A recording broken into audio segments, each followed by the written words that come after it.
So I'm on another Eastern PA Limestoner today. I actually just had one here. It's still cold. It's still winter time. It's 29 degrees right now. I haven't taken a water temperature, but I'm sure it's pretty chilly. It's supposed to get up to about, it's supposed to be in the high 30s today, so I'm sure once the sun starts hitting the water, we're gonna get a little activity, but pretty promising. I've already had one on, so let's see how we do today. There we go. Oh, there we go. Decent fish too.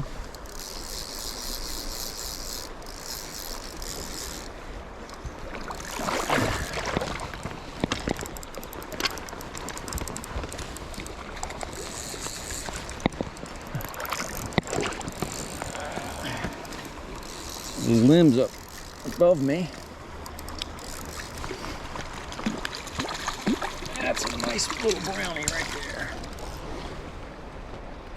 Nice 11, 12 incher. Beautiful spots. Beautiful spots. You can see this tree right here. You can see the fast current there, and you just got this slow eddy right there. That fish was laying right in there. It's probably about 2.5 feet deep. It's a great lie. Just right, it was right behind those limbs right there. It's a nice fish. Now the water might be a little too cool, although I do see a few olives coming off. There's one right in front of me. So you've got this little bit slower water, but then you've got some rocks right there that forms this nice little riffle, and there's some depth to it. It does look like it would hold a fish, but we'll see, because it's a little early and the temperature might be a little too cool, but it does look like a really nice spot. I'm gonna do a sidearm cast here.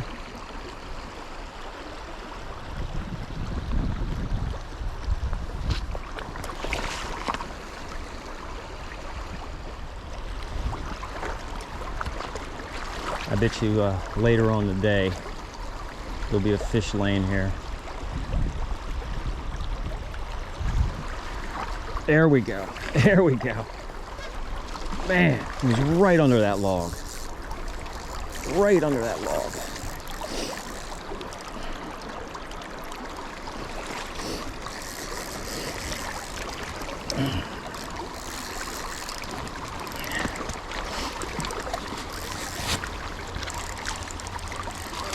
Look at that guy. How about that? Boy, these are just beautiful, beautiful fish on this stream here.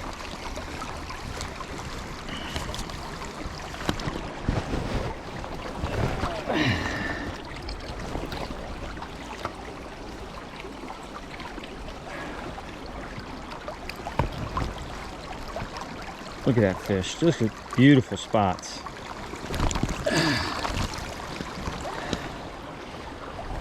So I knew this was a really good spot, but you see right here, it's a little deeper. And my bug went down, and just before those log jams, he was just laying in that it's a little soft spot right there with some depth, and that's where he nailed it. Pretty sweet.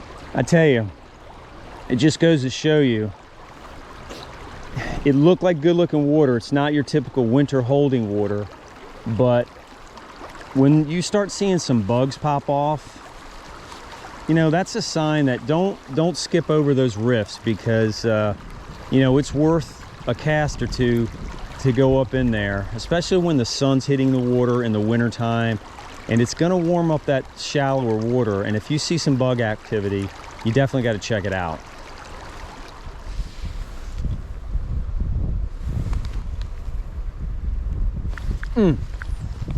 That was a classic hit right there. Just the cider shot upstream. That was beautiful. That was beautiful.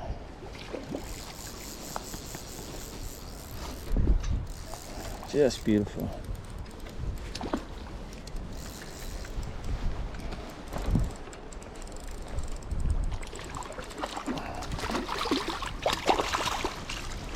go.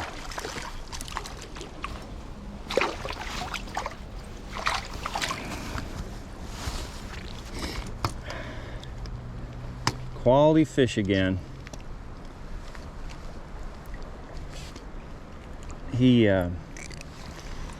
That guy, beautiful. So I don't know if you can see it on the camera, but every fish so far is on a size 16. It's an Olive Krystal flash perdigon. It's a Hends 233. That's the number of the crystal flash. That's a really like that bug. I use it often. I just caught that one in this shallow riffle, so maybe there's another one there.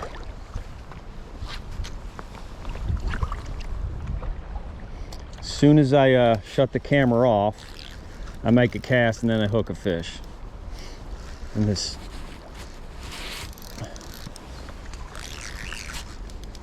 nice shallow riffle. Love it this time of year when I get up in something like that. Decent fish too. Got him on the dropper though.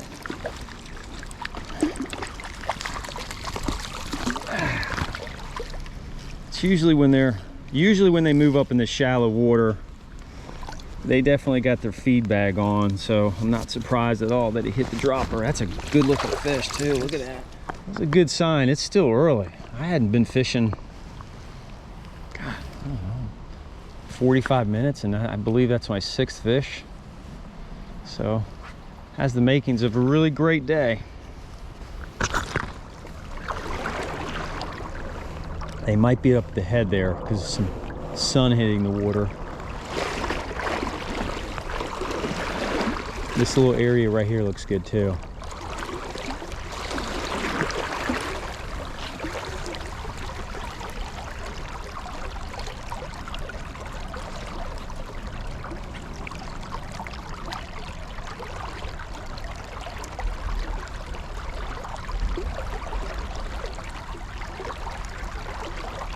There we go. There we go. Nice fish too. Nice fish.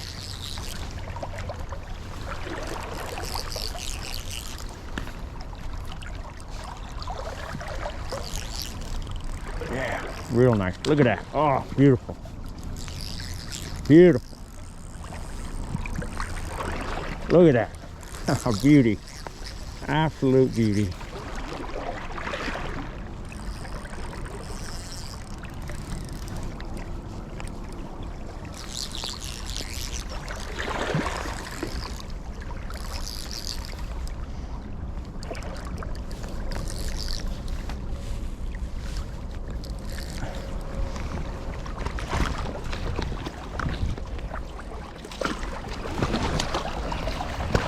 Nice fish.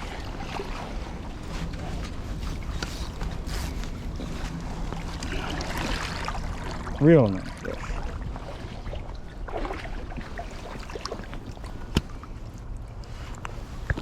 Beautiful fish right there. Look at that guy.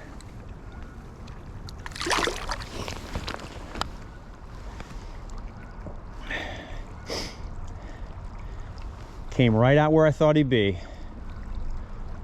Love it when a plan comes together. That was a solid 15-incher. This looks like a really nice area here. Got this nice eddy in there. Of course, there's 2 geese just swam through it. I don't know if that's gonna screw it up or not, but I'm assuming those trout are pretty used to the ducks and geese swimming around here. So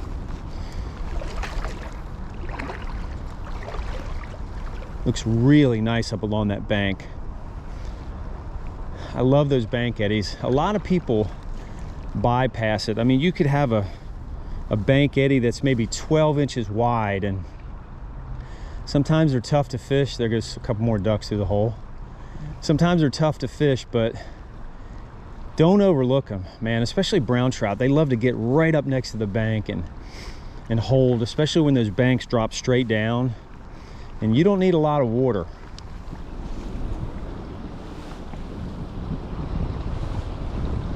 Oh, That was a good hit. I don't know if you can see it on camera. That sighter just shot straight upstream.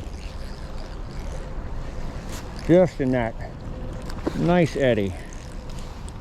Just had a nice cold water jump.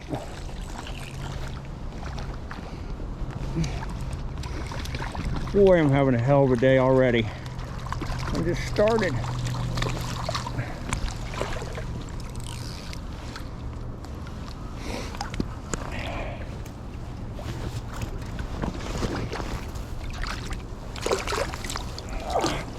Pretty fish. Look at that chunker. Nice. So he came out of that eddy, probably 2 feet deep there. It's a great spot. So I I just caught one out of this deep hole. I changed my weight. I didn't get it on film because my battery went dead. But yeah, I changed my weight. It got it down to depth, but more importantly, it was fighting that upstream wind, so I was in better contact with my fly. So when you get, even in that shallow water, if that wind is wreaking havoc on your drift, you have to go heavy to compensate for it, and it worked right there. And I actually caught it on the dropper. This wind, you gotta lean that rod into the wind.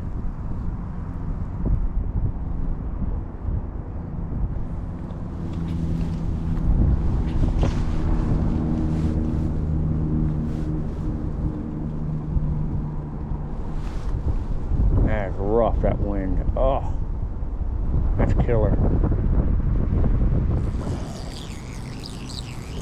Nice fish here. Oh yeah, look at that guy.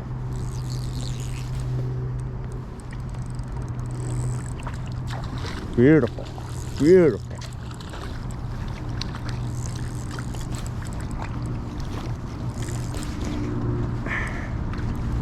Nice brownie. Nice brownie. Man, got some shoulders. Just a beautiful fish. That's a nice fish right there.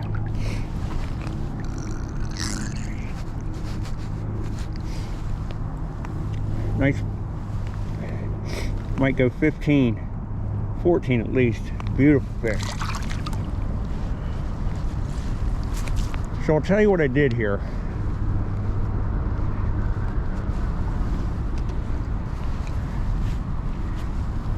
You can see this foam line right here coming down. There's some depth. I mean, that is a good 3.5 feet at least, maybe 4. I've got 4 feet to my bottom fly. And what I did is I have a very light sighter. I have a 5X sighter and I'm using 6X. And I actually dipped my sighter into the water just to give it a little bit more depth right on that foam line, and he nailed it. So that's the advantage of using a very light sighter like 5X or even 4X. It allows you to dip the sighter in the water just to get it to depth, and I did that and he nailed it. And I still got that heavier fly on. I got a 3.3 bead of size 16. It's just I'm compensating for the wind. That was a great fish. You know, when you're using a double nymph rig, when you're walking, this dropper can bounce around and get tangled around your rod. And I got this off of Trout Bitten. This right here is it's a rubber band for braces. And I just take my fly, my dropper fly, put it on that rubber band, and it keeps it from getting all tangled, and it's just a good little hack. This area in here just looks really good. All these olives coming off the water now. The sun's, I don't know what time it is. I'm thinking it's around 11 o'clock. But it's, you know, it's starting to heat the water up, and just more and more bug activity. It's funny, I saw this guy earlier, and I was just chatting it up with him, and we were talking about how cold it is, and I said, oh, I'm glad it's sunny today. You know, it's going to feel good, the sun on your face. And he's like, wow, I wish it was cloudy. You know, it makes it fishing harder when it's sunny. And I disagree. yeah, when you're talking, when it's warmer weather, you like the cloud cover, but in the winter when everything is freezing, especially the cold, I like sunny days because the sun hits the water, starts heating it up, raises the temperature quicker during the day, and the fish are just going to get more active. So don't shy away from sunny days in the wintertime, man, because they're my favorite days. Oh man, he nailed it right at the end of the drift. We might be able to get him.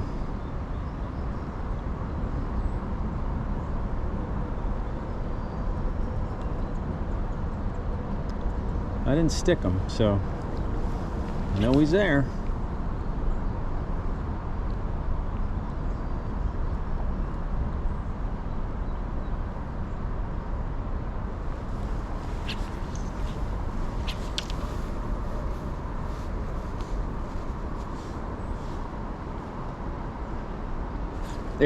There we go. This is a nice fish right here. Oh yeah, nice fish. Oh mother, woo!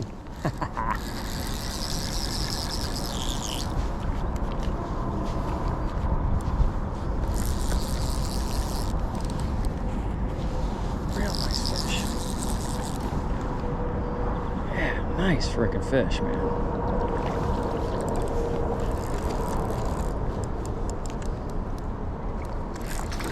Look at that brownie. Just a beauty. Just a beauty. Not quite ready.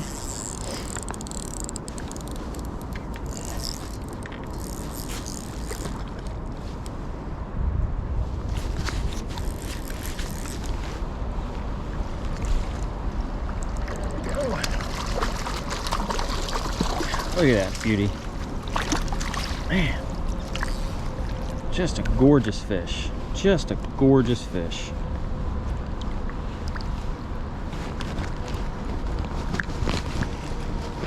That is a beauty anywhere you fish. That is a good brown trout right there. That is a good trout.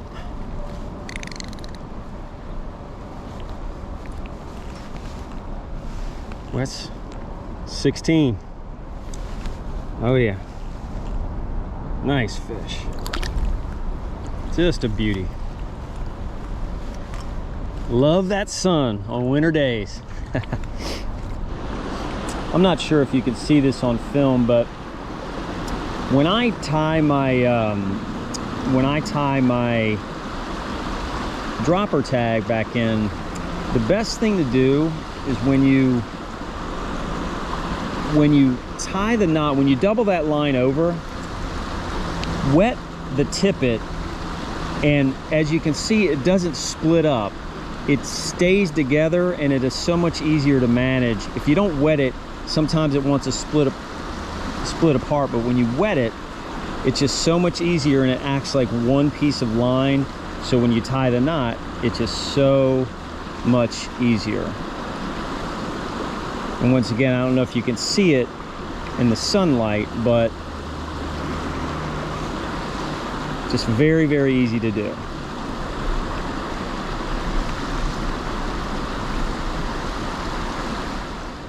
This looks like a gorgeous hole right here.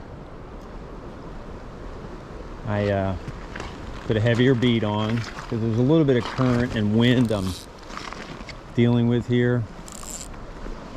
But it looks real, real nice.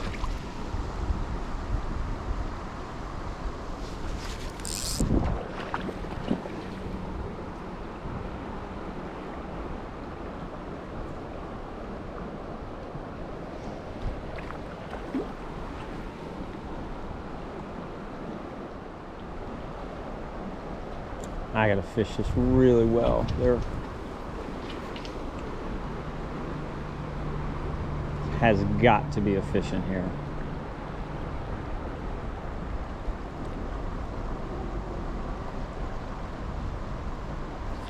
There we go. Look at that. Nice. Nice fish too. Ah, came off. And I'm in the trees. Awesome. Still kind of worth it. Kinda. All right. Just changed after the tree. 2 casts later. Got this brownie. Oh, quick release. It's okay. I tell you, you know, you switch flies to a heavier weight when you're dealing with wind. Sometimes it can make all the difference, as I'm tangled up in my camera. You just gotta change flies, and the conditions will tell you what you need to do. Or change weights, I should say.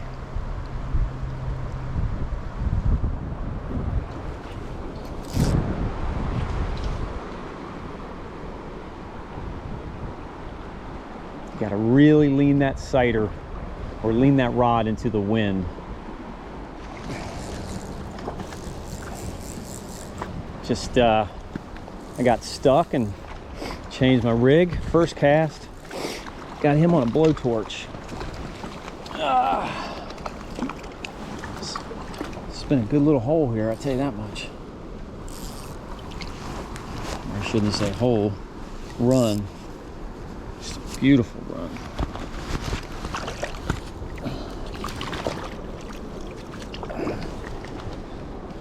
Blowtorch right there. Pretty brownie. This run in here, you've got big boulders out there, and you've got this deep run right. It just kind of weaves right in and out of those boulders, and it's just I've picked up about 4 fish right here, and I haven't, you know, from rod tip here to there.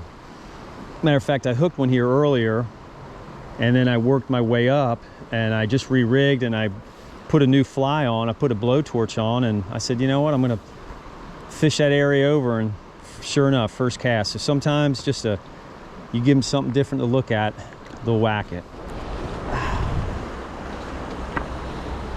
It's like a good looking area. Check the trees. Good, kinda. Trees have been getting the best of me.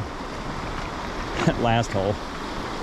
I mean, I caught some good fish out of it. Good Lord, I lost some flies though.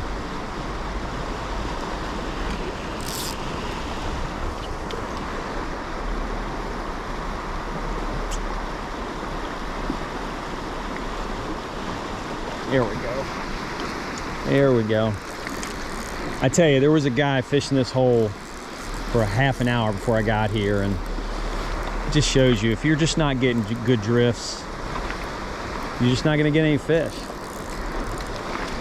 Drift is everything. Everything.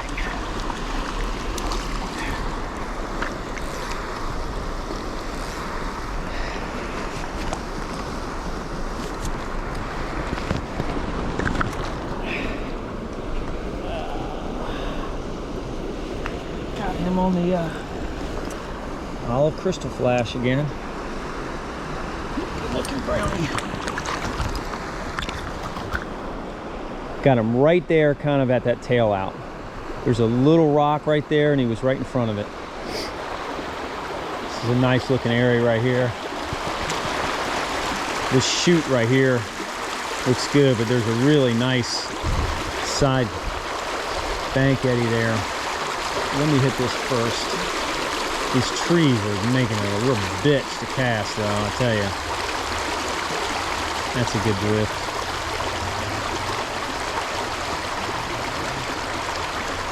There we go. There we go. Oh. Look at that.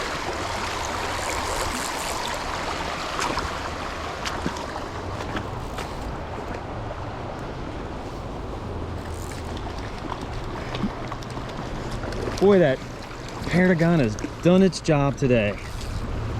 Done its job today.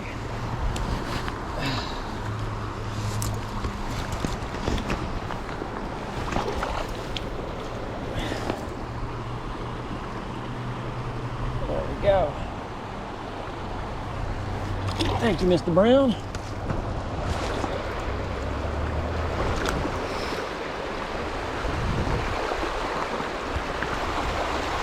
Came right on that edge. I haven't even got to the good water over there yet.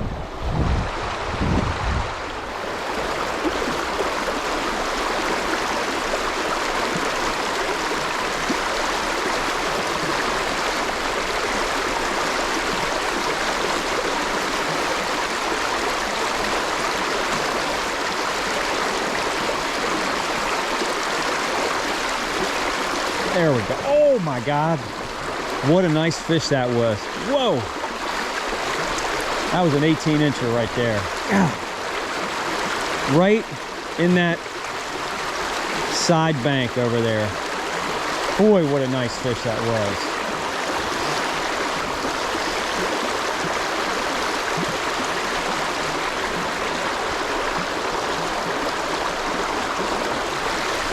You never lose the 12-inchers like that. Those were monsters. That was a heck of a nice fish. He is not going to hit it again. I can tell you that much. No way.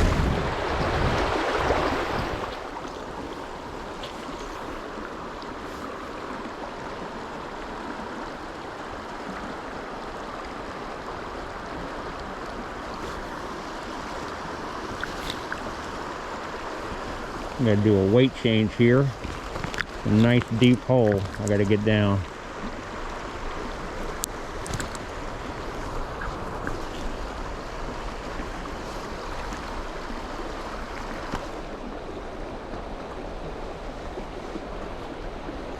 Just putting a 3-3 on, same bug.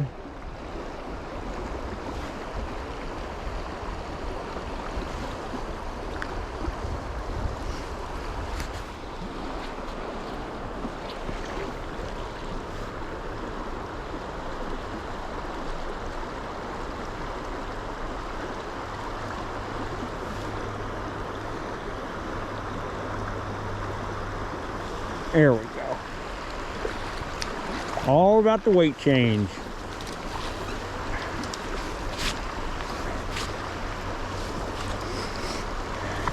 I do a weight change, make the first cast, boom.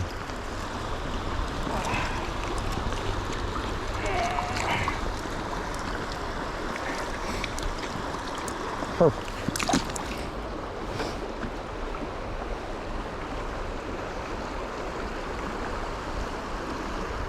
Real deep, comes off this riffle and just drops off right there, and there's a bit of a slow area right there. That's where that fish was.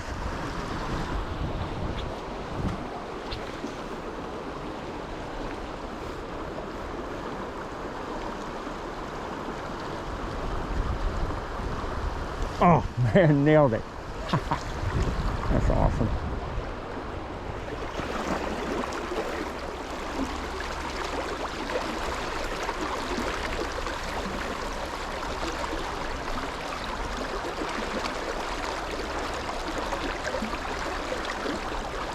There we go.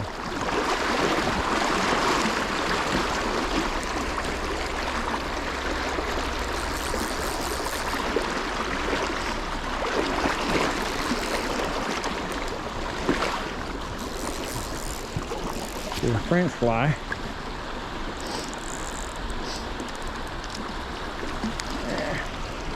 Oh.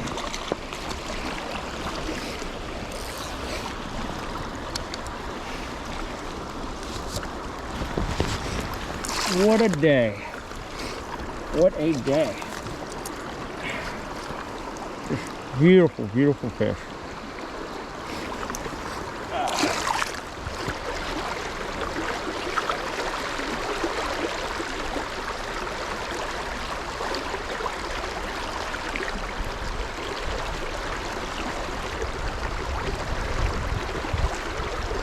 Oh, there we go. God, he's looking nailed it. Oh, look at that. Just sweet. Just sweet. I don't know if you saw that on film. He absolutely crushed it. Look at that jump. Gotta love it. Gotta love it.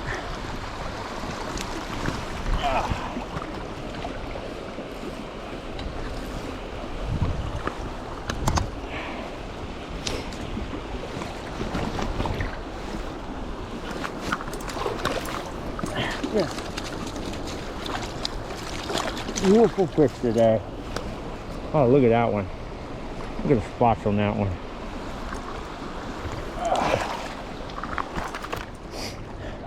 This looks really nice right here. It's shallow, but a lot of sun hitting the water there and some bugs flying all around me here. Not a lot of depth, but I do think a fish or two will be in here just because of the bug activity.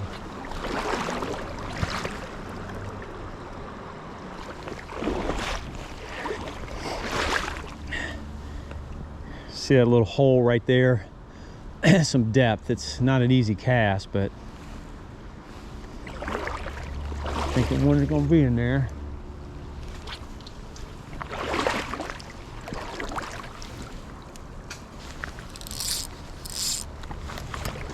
And actually, I just saw one going for an emerger there.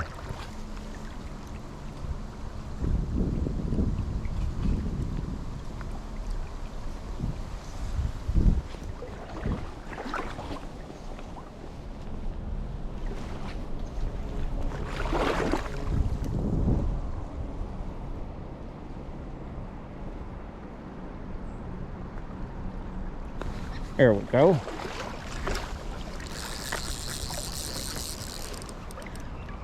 I could see him under there feeding on emergers.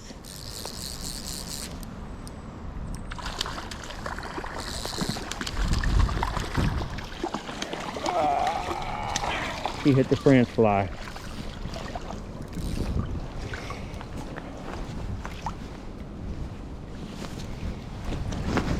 What a day I've had today. Good grief, I've caught some fish. Now that water's a foot deep in there, but you got that overhang and that sun is hitting it and they're right on the edge. There's a lot of bugs coming off and I could see some fish just taking some emergers.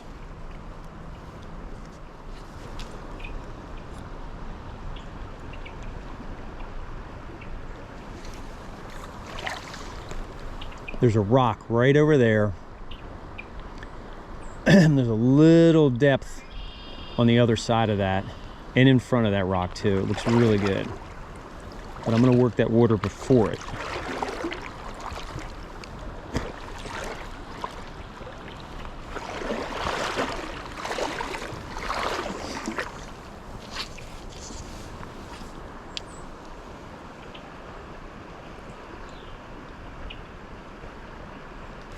There we go.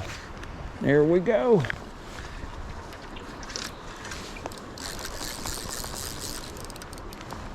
Decent fish too.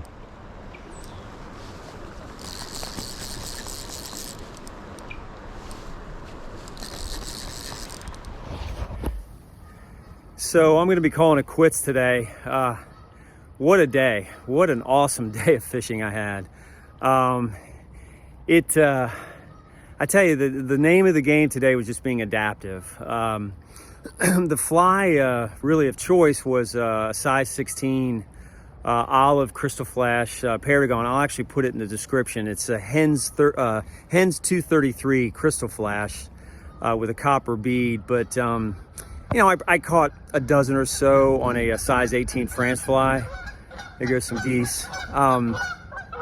But what I mean by adaptive, it was really super windy today and cold. God, I went through 3 batteries today. That's why I'm on my iPhone right now. But just being adaptive because of the wind, I was primarily fishing with a 2.8 bead on the bottom. Some wind would kick up. I'd put an inverted 3.0 bead, and then at times I had to go up to a 3.3 bead. But that's what it was when the wind, and it was coming from upstream going downstream, so it was taking my leader, and I use a really thin micro leader, and it was still taking it, just ripping it downstream. So when the wind would kick up, I would change to a heavier fly, and that was the ticket. So I would just keep, you know, kind of rotating through, you know, a 2.8, a 3.0, and a 3.3 bead, and that just always kept me in the strike zone. So just a great day. I hope you enjoyed the video. I'd appreciate it if you would subscribe, and if you liked it, give me a thumbs up. And until next time, everybody, tight lines. See you later. Bye.